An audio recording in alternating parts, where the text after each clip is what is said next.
What's going on, guys? CLOUD DROPOUT here. So in this video, I'm going to be kind of breaking down, like how I was actually able to pass all 3 associate AWS certifications, get the professional SA certification, and also the security specialty certification, all within probably like 12 months.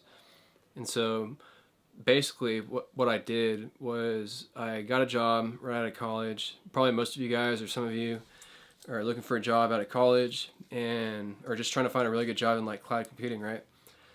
So I got a job at an oil and gas company, and right before I graduated, I was interviewing with all these different companies, and I happened to interview with one particular company that had everything within AWS, and it kind of just like really opened my eyes. Like, wow, you can spin up a server like online. You can click a button and like your whole data center is basically spun up with a literal click of a button, in some cases. And to me, that was just very powerful, and it just kind of like resonated with me in the sense that, you don't have all this heavy lifting you have to do, like buy and procure hardware and all this stuff. You literally can just like click something and like everything's like online.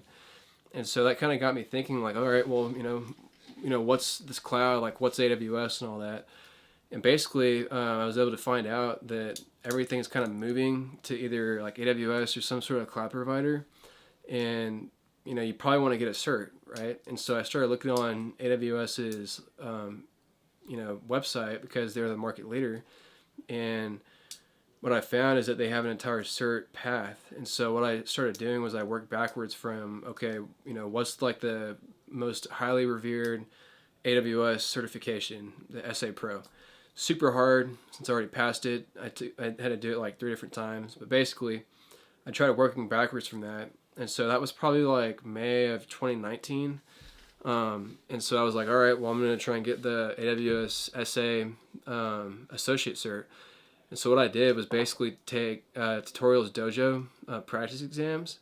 And those are excellent. I can tell you from a lot of people that I know and that I talk to, my friends and all that, everyone, myself included, has taken the Tutorials Dojo practice exams. And like what it'll do is basically train you on how to like comprehend certain questions or certain types of questions, and basically give you the best chance of passing the exam. But if you actually want to learn the technology, then I recommend going to Adrian Cantrill. I'll put it in the link in the description. But basically, like he's a mega genius that has like every cert ever made. And he's another guy, if you actually want to like become an engineer and like learn the technology and like actually walk through hands-on labs, take his courses. Definitely recommend it. I think they come in like bundles or whatever. I can try and link to it. In short, basically what you want to do is take the John Bonzo Tutorials Dojo practice exams. You can buy them for like, not that much. And then once you kind of like start going through it, and it gives you like pretty detailed explanations in terms of like how to actually take the exam and like which questions you got wrong on the practice exam, and provides actual documentation from Amazon and like, okay, this is like the right answer and this is why, and then you actually over time like you start doing that, and it starts training you to think in a certain way, and before you know it, you basically pass the exam.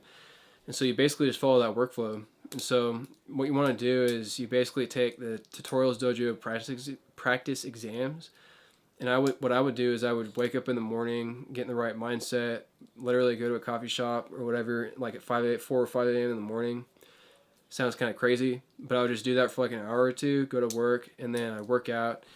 And then, I'm not even kidding you, I would literally, like the entire summer, right after college, I just go to the library, go back to school, literally, and just chill in the library or in the study hall or whatever. Because at the end of the day, like you're trying to, advance your career through education even more. So don't think that just because you're out of college that you can just kind of stop learning and basically stay stagnant. You always, especially in technology, you always want to be like learning and improving, and like that's basically like the whole value proposition behind like all these different tech companies. And so basically what you want to do is just like have a goal in mind. Mine was like the SA Pro, and I was like, all right, how am I going to get there? Take the associate search, then advance to the specialty, and then finally the SA Pro. And by then, like you'll learn everything and like give you the best shot, right? That's basically like my strategy that I did. I would just wake up in the morning, go out after workouts after work, go back to school, and just, you know, take a practice exam, and, you know, and then just keep iterating on that, and then eventually basically start passing those practice exams. And like once you're able to get to like 70 or above, then I'd recommend taking the actual exam. And so once you like kind of build up that, you know, mental like you know, tenacity or whatever to actually like make it through the entire exam, because they can be kind of lengthy and verbose in terms of like, you know, your reading comprehension and everything. But once you understand like the reading comprehension piece and like the actual tech, it's really pretty simple. Take the practice exams until you get like 70% or whatever. Take the exam, and if you fail it, you're not a failure. Keep studying, and then take the exam again after like a couple of weeks or whatever, and just keep doing that until you pass all of them. And that's exactly what I did. And so once you actually pass the exams, you actually want to become like a fluent cloud engineer. And so that's, again, why I would also recommend supplementing the practice exams with Adrian Cantrill's courses that he like basically walks you through everything. And those are the two main things that I did to be able to pass, I guess, like those 5 certifications within 12 months. And so, end result, obviously, I work for a big tech company now, and so it paid off pretty well. And I highly recommend doing it, because you have to think about it from a return on investment standpoint. Like, I think I contemplated like getting a second job, like a part-time job, like on the weekends or something, and try and just supplement my income right out of college.